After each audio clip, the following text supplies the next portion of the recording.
Oi pessoal, aqui é a Bela do Bela e Canela, mamãe pâncreas do Davi.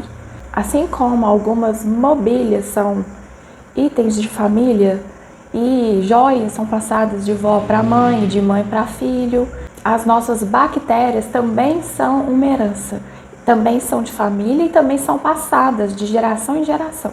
Elas passam no momento do parto e também na hora da amamentação, através do contato entre a mãe e o filho. E também no início da infância, quando a criança entra em contato com as bactérias do meio em que a cerca, com os animais e muitos outros fatores do seu cotidiano. Tudo isso vai ajudar a formar a sua flora bacteriana intestinal. Os alimentos que comemos também são importantes para formar a nossa flora intestinal. Dependendo de como a gente aduba um jardim, por exemplo, a gente pode ter um jardim todo arrumadinho ou então um cheio de ervas daninhas. O nosso intestino funciona do mesmo jeito. Os alimentos mais consumidos na modernidade: os farináceos, os carboidratos refinados, o açúcar adicionado aos alimentos, entre outros, são altamente inflamatórios, porque eles geram uma flora intestinal que favorece a resistência à insulina. Por outro lado, existem fibras alimentares que favorecem uma flora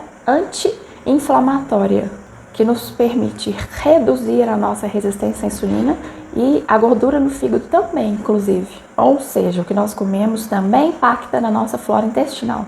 Dificuldade de ir ao banheiro, gases em excesso, inchaço, são efeitos super comuns da dieta utilizada atualmente pela população de uma maneira geral. Tanto é que a cada dia que passa surgem novas soluções paliativas para esse problema. Uma hora é um iogurte novo que regulariza o intestino, outra hora são fibras em balas e por aí vai. Um pesquisador sueco, Staffan Lindeberg, ele pesquisou uma ilha na Nova Guiné, recentemente, próximo à Indonésia, no Pacífico. E ele viu o que nós geralmente vemos mesmo em todas as populações que têm um estilo de vida paleolítico. Eles têm um índice de doenças crônicas e degenerativas quase inexistente. Eles não têm cânceres, diabetes, Alzheimer, doenças cardiovasculares, nada disso.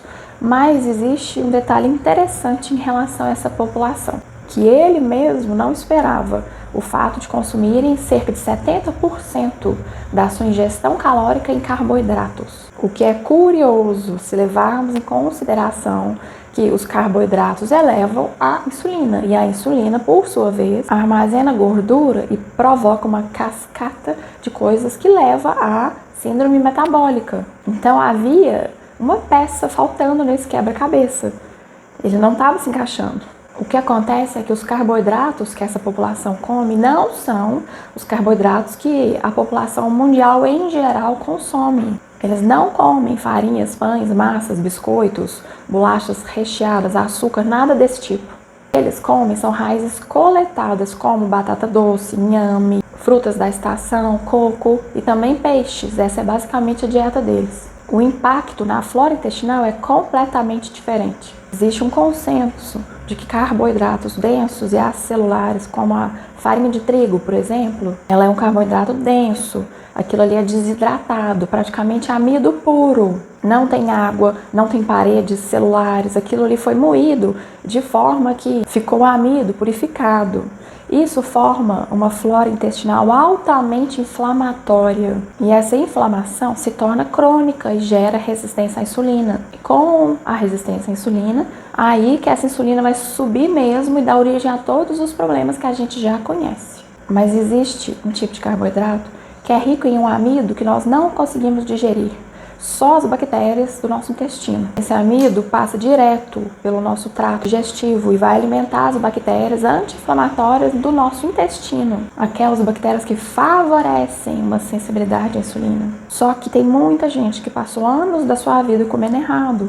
Diabéticos e pré-diabéticos, por exemplo. Se essas pessoas forem comer esses alimentos que têm mais amido a fim de alimentar a sua flora intestinal, elas estariam consumindo também alimentos que têm muito açúcar. Se elas comerem um monte de frutas e batatas, por exemplo, elas não vão melhorar, vão piorar. Por mais que o amido resistente presente nesses alimentos fosse beneficiar a sua flora intestinal. Então, como que a gente faz para alimentar a flora intestinal de pessoas que não podem ter grandes quantidades de carboidrato ingerido na sua dieta, através do amido resistente.